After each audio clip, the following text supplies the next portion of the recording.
Who taught you to hate the color of your skin? Who taught you to hate the texture of your hair? Who taught you to hate the shape of your nose and the shape of your lips? Who taught you to hate yourself from the top of your head to the soles of your feet? Who taught you to hate your own kind? Who taught you to hate the race that you belong to? So much so that you don't want to be around each other. No, before you come asking Mr. Muhammad, does he teach hate? You should ask yourself, who taught you to hate being what God gave you?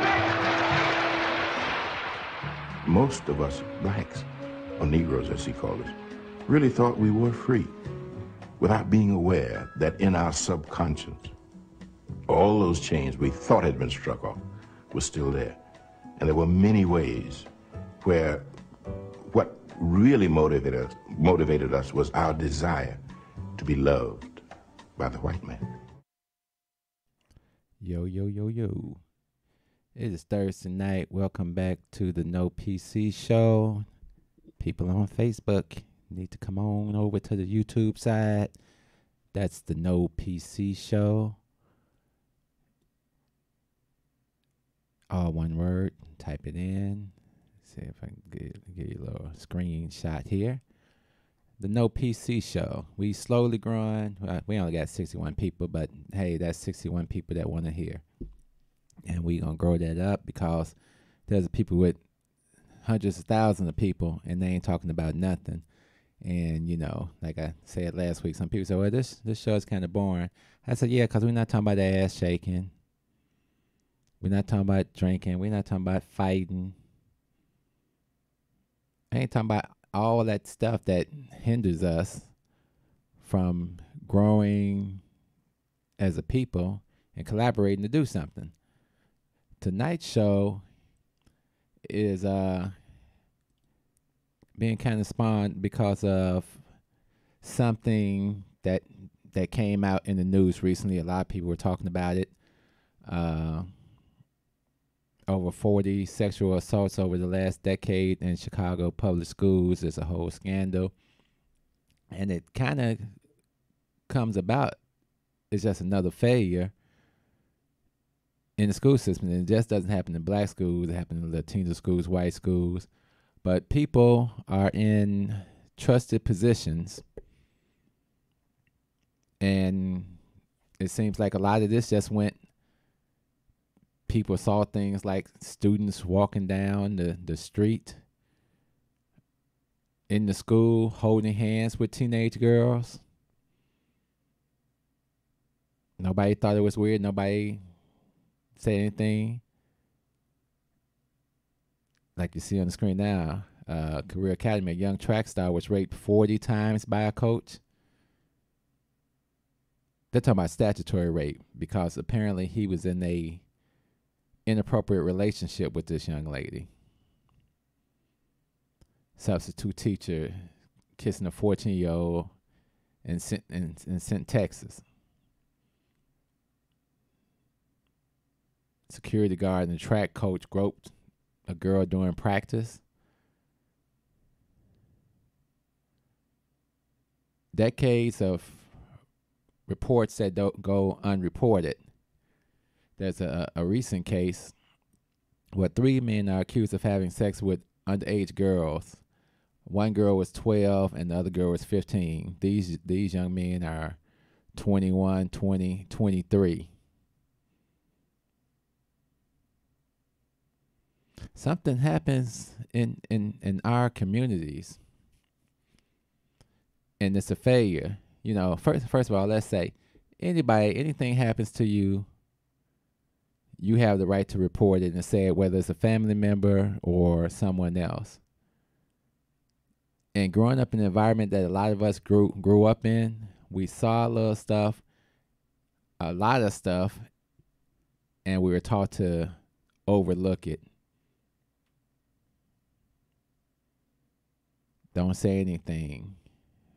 Put it out of your mind. And we all, you know, grew up a little screwed up, because you may be growing up around screwed up people, and they thinking may not be right, and their judgment may not be right, and they'll do something crazy. Let me share a poem. She's looking for love in all the wrong places, surrounded by all the wrong faces, down pathways of no traces, involved with those who caught cases for capers. One night someone raped her, took the last of her innocent. All she remembers is the incense burning, her insides turning, her mind wondering what was happening to her. After all, he said he loved her. Confusing, ain't it? Even more confusing than that, after the fact and after the act, she laid in his arms. Imagine that. Willing to let it be what it was. It was her interpretation of love, and only love she had ever known. Now she's shaking her ass because she's full grown. She done mastered the art of the bone. She's been manipulated by the perpetrator, a.k.a. the traitor, who didn't believe in letting flowers grow. She was 13, and really she didn't know. Now she sees life in slow-mo. She gives a little more for less, hands beneath her dress. She's living the best way she can, got herself another old man. Shit, everybody needs somebody, at least to get by. Fuck, so he get a little high and he hit her in the eye. Oh well, he was just tripping. Things got out of hand, she says through a cut lip. She's still looking for love in all the wrong places, surrounded by all the wrong faces, going down pathways of no traces. I do a little poetry. Something here, something there. But that's something I wrote a long time ago. And this is prevalent in our community. And it didn't just start with R. Kelly. A lot of people that grew up in poor neighborhoods or the projects, you grew up with predators. People that might take advantage of you financially, physically, emotionally, sexually. Not just the girls, but the boys too. So a lot of boys get taken advantage of. A lot of girls get taken advantage of. If someone wasn't around schooling you, making you aware of predators. What's that old poem in the Donna Goins book? The Devil's Creed. The Devil's Creed says a strong must feed on any prey at hand. I was branded beast and set at the feast before I became a man. Exposed to life too soon. Growing up in a corrupt environment. A lot of people don't have a chance. A lot of young ladies grow up in homes and may have been sexually taken advantage of by uncles, brothers, cousins. And then they go out in the world and they're kind of torn up and they're kind of mixed up and they're confused.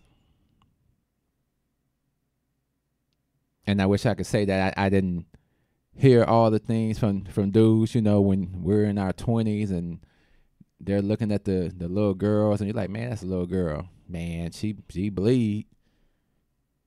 She got something on it. And that's the way it was. That's the way it is now. R. Kelly's not the first one to be messing around with little girls. A lot of these dudes out here know these girls out here struggling. I'll give her a couple of dollars. Buy her some gym shoes, get her hair done. Tell her she's sexy. That's predator behavior. So this whole situation in the school, how does it go that long and nobody say anything. And now everybody's jumping out. Oh, well, so and so, and we're putting these plans in place and this and this. We get that song and dance all the time. But this is an ill in our community. And it can start with your parents. It's easy to destroy children by being an ineffective parent, by being an overbearing parent, by being an unconscious parent. When you become a parent, you are responsible for life. I remember one day, me and my cousin were in one of the project buildings. He said, run up here with me to this apartment. And we go to the apartment. And you get in and you're looking around like, what the fuck? There's roaches all over the place. You got the drunk uncle on the couch.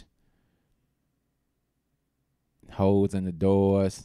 Women looking like they just on some crack.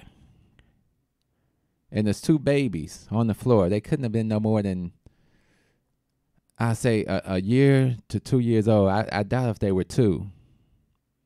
And they were fighting over a piece of chicken. I mean, really fighting. I told my cousin, we got to get the hell out of here. Because that situation said to me, these kids don't have a chance.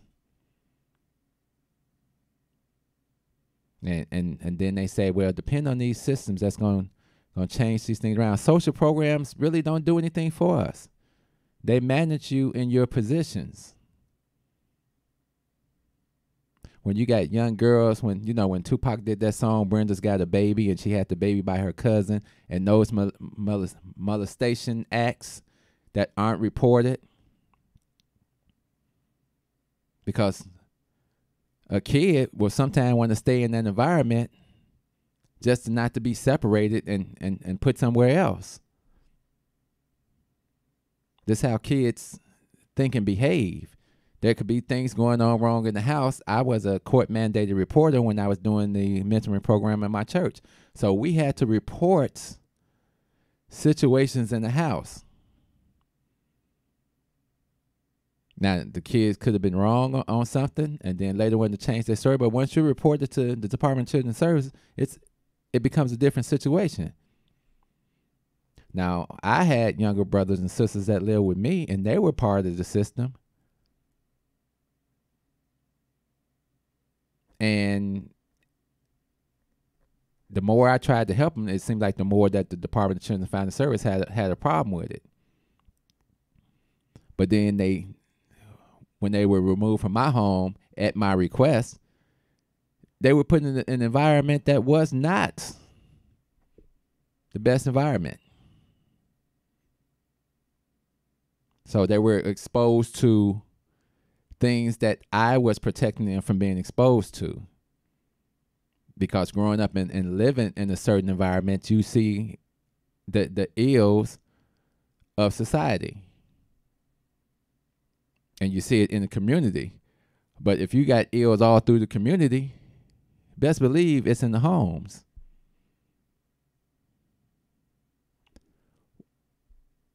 This thing that happened with these children has been happening. And not only is the school system a failure, the people that were responsible for protecting the kids is a failure. The saddest thing you ever hear when some girl says, well, I told my mother about this and my mother did nothing. My mother said nothing. She wanted to hold on to this man. These are things that happen in a lot of our families.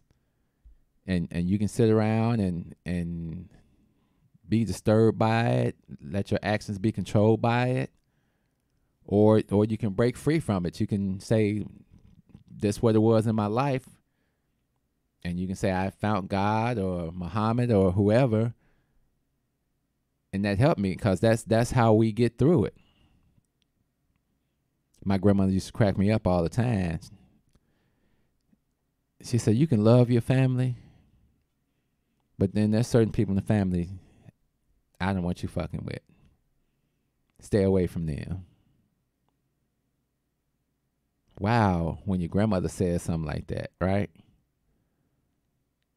When she tells you, your mama and daddy is ignorant. You got love right here.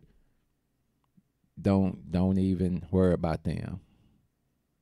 And you get to say, but that's my mom and daddy. And in your mind, and in every child's mind, your mother and father are supposed to be the ones there for you. I'm saying all this to say, in our community, there's a lot of dysfunction. And that's just one of our communities. That's the ghetto hood part of the community. And don't think you escape it because you become middle class or you get a little money and you move into the suburbs or something. If you're disturbed, you're going to be disturbed no matter what level of life you're on. A lot of people talk about Michael Jackson. Did he sleep with these kids? Did he not sleep with these kids? I don't believe Mike physically slept with these kids, but I do think he made a lot of bad judgments because of what happened to him in his childhood, and he never got the help. Like, we don't go to counseling. Go to counseling. Get it out. It might make you feel better. Go to church. Pray. It should make you feel better.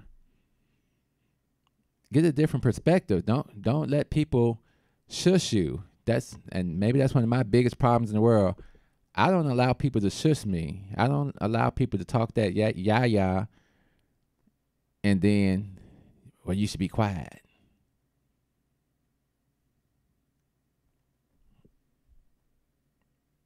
We don't know what we do to people. Maya Angelou says, a person may forget what you say to them, but they will always remember what you do to them, how you made them feel.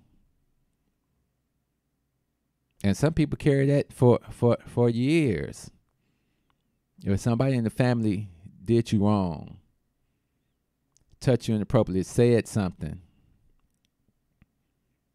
you might get older and you may have a strained relationship with that person. You may not be open to healing or doing anything with that person because that person has not recognized your pain, has not said to you, hey, I was fucked up in that situation. I shouldn't have did that. That can make all the difference in the world. My father wasn't the world's greatest father, but when he said, son, I was a fucked up daddy. I didn't do right by you. I apologize. Best apology ever. But I didn't have no expectations of him. I mean, I had been, as they say, spoiled, corrupted a long time ago. And I had learned to, walk away from shit. Even if it was intended to hurt me, I realized how he was just messed up in life. And when I mentored the young men, I said, leave a door open for your parents because they people too. And sometimes they just fucked up in life. You may have a family member that stole from you. All types of stuff. Maybe did some things that, inappropriate touching. That's a big one. I remember being I had to be about 20, and I dated a young lady, and she had some strange behaviors. I mean, some things were coming out of left field on the intimate side. And I talked to her mother, and her mother says she was raped by her uncle when she was 12. So this is like 6 years later when I'm seeing her. But it manifests itself in behavior that she may not have even been aware of because there was no counseling for that young lady. It changed the course of her life. So when we're talking about all these kids at school and this report that came out in the Sun Times, let's see if I can put it back up here on the screen. And all these cases, and nobody saw nothing. Nobody went home and said, the teacher's touching me. There's no social workers in the school no more. No truant officers. No officer friendlies. Nobody is seeing this. Social media has been out for what? 12 years now? Nobody put it on social media. One of my cousins, he was making a comment, why is nobody talking about this? They talk about the shooting, this, and this, but nobody wants to talk about this because it's that subject that makes people feel uncomfortable. But sometimes people have to be uncomfortable in order to heal. It's like you get that scab. I don't know if anybody want to call in tonight, but 872-267-2552. 872-267-2552. How do we correct ourselves and the people around us? This is a big hindrance to us coming together. It's an ill in our community, and whether we were taught that, and I always say, self-destruction taught by the destructional teacher. We on the field and they in the bleachers. A lot of this comes from slavery and the raping of black women consistently. And then after slavery, a lot of black men felt like they owned women and they took it.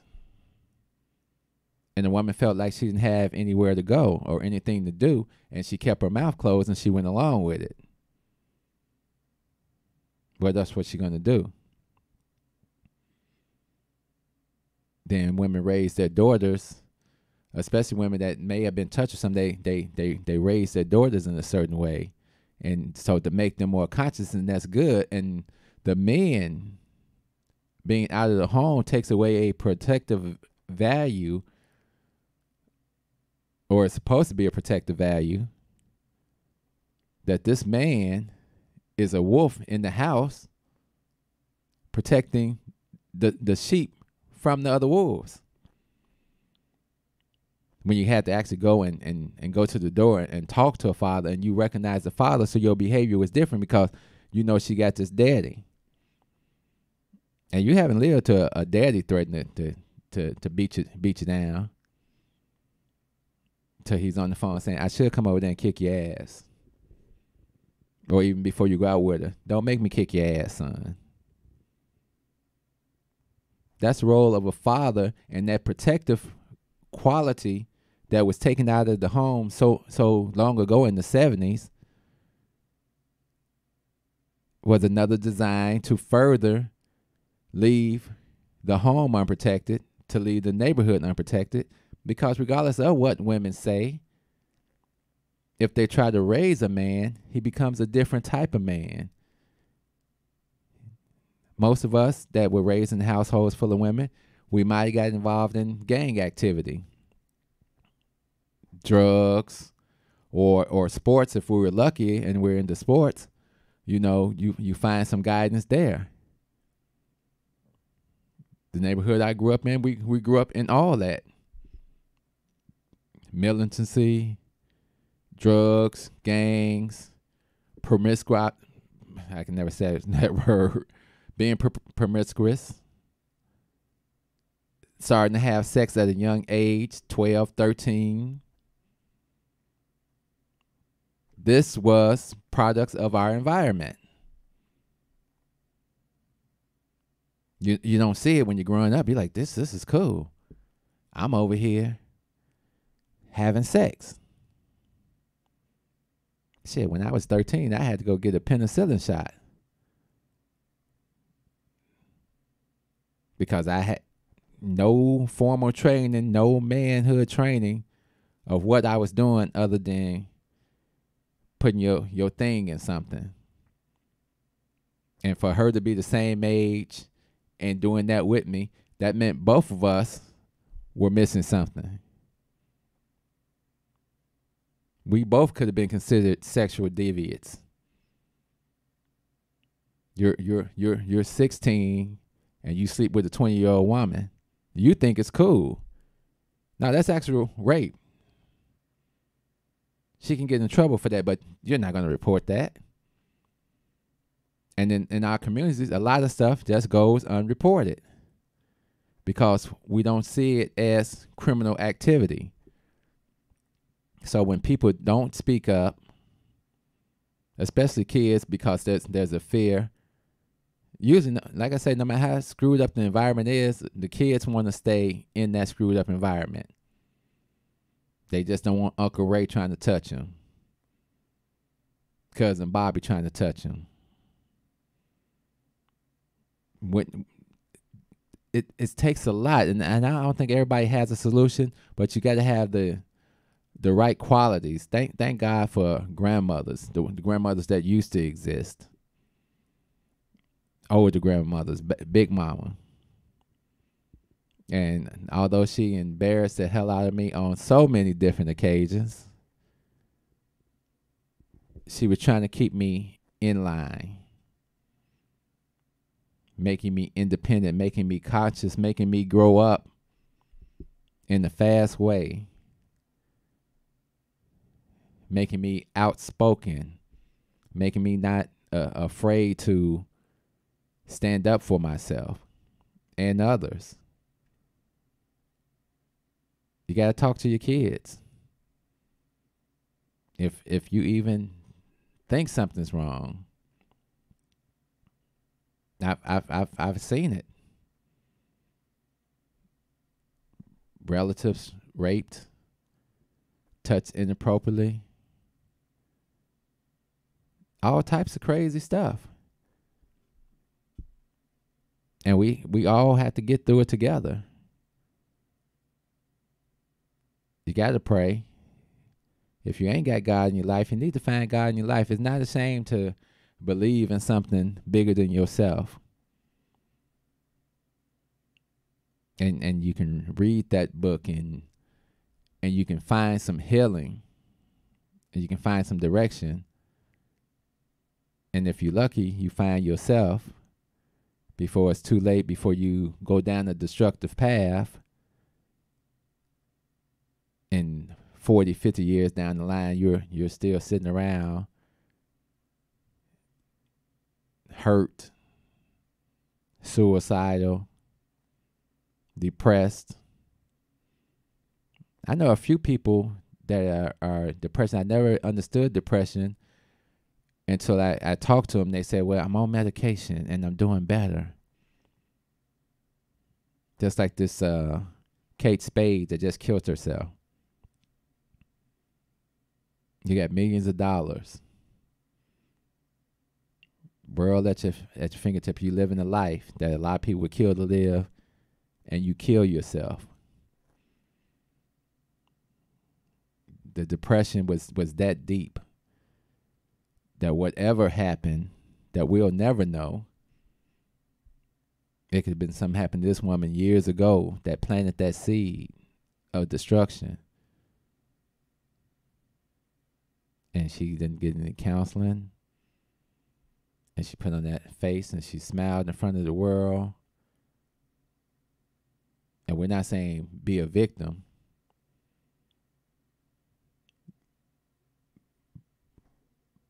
But you got to come out of that corner. If you got to take medication, then I guess you got to take medication. From what I understand, the ones I do know, and I communicate with a few of them every day. And, you know, you try not to look at them different, like, okay, they're on this medication. And they don't seem depressed, but they seem shaky. And then you don't want to pry too much into people's lives. Like, damn, you know, you think they got it together. And you're like, but then you find, okay, they taking medication to control the depression. And there's something in them. And most of them, when we do talk, it's always something about the home life. Unresolved things with parents. We were raised differently than the kids are raised now. And people will say it was with a stronger hand. Was it child abuse? Was it this? Was it this? I appreciate the way I was raised. And I would never have called the police and said my grandmother's beating me with an extension cord and she's abusing me. And if I got slapped in the face, I wouldn't be reporting that.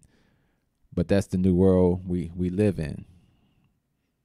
I stopped doing the mentoring at my church when they said, well, you really have to watch how you talk to them. I said, okay, we've really crossed the line of insanity for me. And I understand words can hurt. But if you choking your mama because of some rage and there's something going on in your house where you feel you can choke your mama, I got a different conversation for you. And it's not going to be with the nice words. We can pray later. So you see everything on the outside. Our kids are suffering in our community. And before we can build anything, we got to get these family lives together. These homes have to be able to be brought together as one. And a lot of healing has to take place in our homes, in the black communities. And like I say, it don't get better because you get a house, you got a car, you got a job. Shit, I think that sometimes it's more dysfunctional people as you go up than at the bottom. The people at the bottom seem to have more sense or common sense than the ones at the top. But like I say, I saw that news story. I saw a lot of people making comments on Facebook. A lot of people were like, well, what about this happening in the black family? Nobody talks about this. Nobody talks about this. You can always call the show. You can always email us at the show 1965@yahoo.com. If you want to come on the show, be a guest, talk, drop us a show idea. We love it. You can always call us during showtime, of course, 872-267-2552.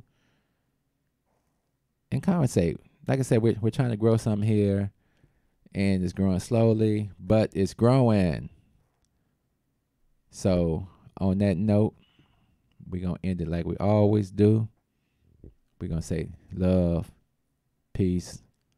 So we out of here. Step out of the car. No, you don't have the right. Step out of the car. You do not have the right to do that. I do have the right. Now step out or I will remove I you. refuse to talk to you other than to identify myself. Step Now if your woman ain't no revolutionary, she'll persuade you to be a fucking slave for the rest of your days. She'll be grooming you on how to behave, teaching you how to coon and buck dance so that you can be safe. If that brother ain't no rider, soldier, no provider, molder of young minds, check it out, you got yourself a bitch. Think about the time that you invested in him. If he's wearing them skinny jeans, you a lesbian. For every 100 black women who ain't locked up, it's only 83 black men remain. Take away 1.5 million black men who might have benefited their women and their children. You don't know a war when it's waged against you, when it makes you drive your baby mama to the clinic just to kill your own. Ain't no legacy to leave behind, cause ain't nobody sitting on your throne. You motherfuckers are asleep in a war zone, living a nightmare, dying in your own home. If you don't stop, you gon' lose what you got left. I'd rather die trying to fight for my last breath. Freedom or death, you asleep in a war zone, living a nightmare, dying in your own home. If you don't fight, you gon' lose what you got left. I'd rather die trying to fight for my last breath. Freedom or death, nigga. Sandra Bland was a rider. She wouldn't have committed suicide, and you a motherfucking liar. It would not be wise to stop when you hear sirens and you see the police behind you, but you don't wanna die. They gon' shoot you if you run. They gon' say that you was going for the police gun. That's why they shot you like 120 times, but you was still coming, so they put another bullet in your lung. Them devils got you praying while they murder, because they know you on that bullshit. They steady with them in body armor. They kill your women in the street, cause they figure you too weak to do anything about it. You some sheep, getting fucked in your sleep. They poison you every time you brush your teeth. You don't care, you behave like a slave. A bitch from the cradle to the grave, on your knees with your hands out, begging cause you want to be saved. Are asleep in a war zone, living a nightmare, dying in your own home. If you don't stop, you gon' lose what you got left. I'd rather die trying to fight for my last breath. Freedom or death, you asleep in a war zone, living a nightmare, dying in your own home. If you don't fight, you gon' lose what you got left. I'd rather die trying to fight for my last breath. Freedom or death, nigga. Freedom or death, nigga. Freedom or death, nigga. If you just listen, Freedom or death, nigga. Freedom or death, nigga. Freedom or death, nigga.